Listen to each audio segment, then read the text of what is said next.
Halo, perkenalkan nama saya Anggreniana Hamu, saya dari Fakultas Fisip, Prodi Ilmu Komunikasi dengan NIM 2503050203. Nah, pada video kali ini saya akan menjelaskan kasus tentang gelombang merah, krisis komunikasi di media digital, lintas Nusantara untuk memenuhi tugas mata kuliah dasar-dasar manajemen. Nah, soal yang pertama, identifikasi jenis dan dimensi komunikasi yang terjadi selama krisis Nusantara. Di sini ada komunikasi vertikal.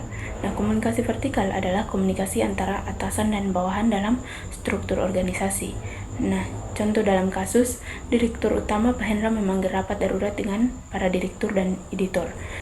Nah, yang kedua ada komunikasi horizontal, di mana komunikasi horizontal terjadi antara pegawai atau divisi yang memiliki tingkat jabatan setara. Contoh, diskusi antara Bapak Tuni, Ibu Maya, Bapak Doni, dan Bapak Fajar dalam rapat, koordinasi antara tim redaksi dan tim digital. Yang ketiga adalah komunikasi diagonal. Nah, komunikasi diagonal adalah komunikasi lintas divisi dan lintas jabatan. Contoh, tim marketing menghubungi korporasi pengiklan. Nah, yang keempat ada komunikasi personal atau interpersonal. Nah, komunikasi antar individu secara langsung. Contoh, Bapak Tony marah kepada tim investigasi. Berikut ada komunikasi kelompok. Komunikasi yang terjadi dalam rapat atau diskusi kelompok. Soal yang kedua, analisis noise atau gangguan yang menghambat dalam komunikasi efektif di lintas Nusantara. Nah, berdasarkan model Shannon-Weaver, menjelaskan bahwa komunikasi dapat terganggu oleh noise atau gangguan. Dalam kasus ini terdapat beberapa noise. Yang pertama, gangguan psikologis. Nah, gangguan akibat emosi, stres, dan kepanikan. Contoh, Bapak Fajar panik melihat trending, antara wartawan takut dituntut. Dampaknya, pesan tidak dipikirkan secara rasional dan keputusan menjadi emosional. Yang kedua, semantik noise atau gangguan makna. Nah, gangguan karena perbedaan penafsiran pesan. Contoh, tim investigasi menganggap artikel valid. Nah, dampaknya tidak ada kesamaan makna tentang posisi resmi perusahaan. Yang ketiga, organisasi noise, gangguan karena struktur organisasi yang buruk. Contoh, tidak ada keputusan pemimpin. Dampaknya terjadi miskomunikasi dan kekacauan koordinasi. Yang keempat ada channel noise, gangguan pada media komunikasi. Contoh, informasi hanya menyebar lewat WhatsApp. Cabang menyetujui situasi dari televisi bukan dari kantor pusat. Dampaknya, informasi resmi terlambat diterima. Nah, soal yang ketiga adalah analisis teori sistem sosial Katz dan Kahn. Mengapa lintas Nusantara kacau? Nusantara kacau karena gagal menjalankan fungsi organisasi sebagai sistem sosial yang terintegrasi, setiap bagian bergerak sendiri tanpa koordinasi pusat.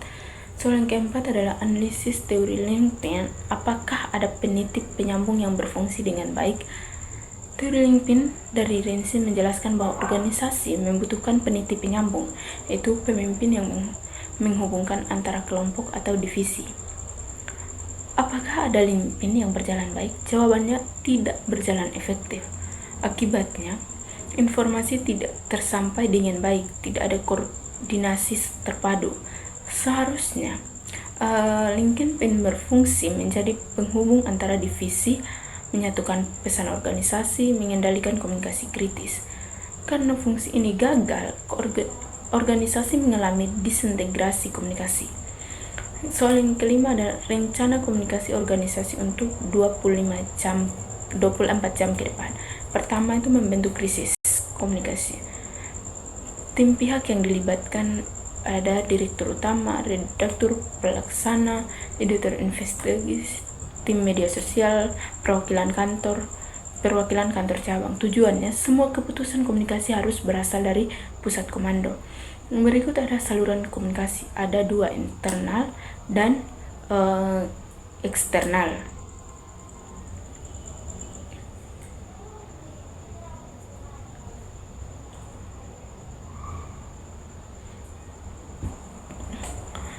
Yang berikut ada pesan utama organisasi kepada publik, kedua kepada karyawan, dan yang ketiga kepada pengiklan. Langkah 24 jam ini, waktu langkahnya 0-3 jam bentuk tim krisis, dan hentikan tindakan individu.